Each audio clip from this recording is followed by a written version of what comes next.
Lajmi i fundit për shqiptarët që presin vizë emigrimi për Shtetet e Bashkuara të Amerikës. Nëse ke një proces për emigrim në Shtetet e Bashkuara, duhet ta dëgjosh këtë lajm. Më 21 gusht 2026, një gjykatë federale amerikane rrëzoi politikën që prej janarit kishte pezulluar lëshimin e vizave imigruese për shtetasit e 75 vendeve dhe Shqipëria ishte në këtë listë. Gjykata vendosi se kjo politikë ishte paligjshme dhe të i kalonte kompetencat e sekretarit amerikan të shtetit. Por mos e kupto gabim, ky vendim nuk do të thotë se të gjitha vizat amerikane janë miratuar automatikisht. Dhe shumë e rëndësishme, nuk bëhet fjalë për vizat turistike të tipit B1, B2, por bëhet fjalë për vizat imigruese, pra për personat që kanë në proces për të emigruar në SBA.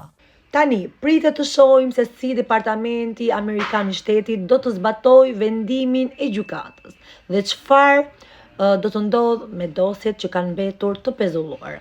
Nëse ke një proces emigrimi në SBA dhe dosja jote është prekur nga ky pezullim, mos e mbyll procesin dhe mos e konsidero dosjen të humbur. Unë do t'ju sjell përditësimin sa po të ketë një udhëzim zyrtar nga autoritetet amerikane.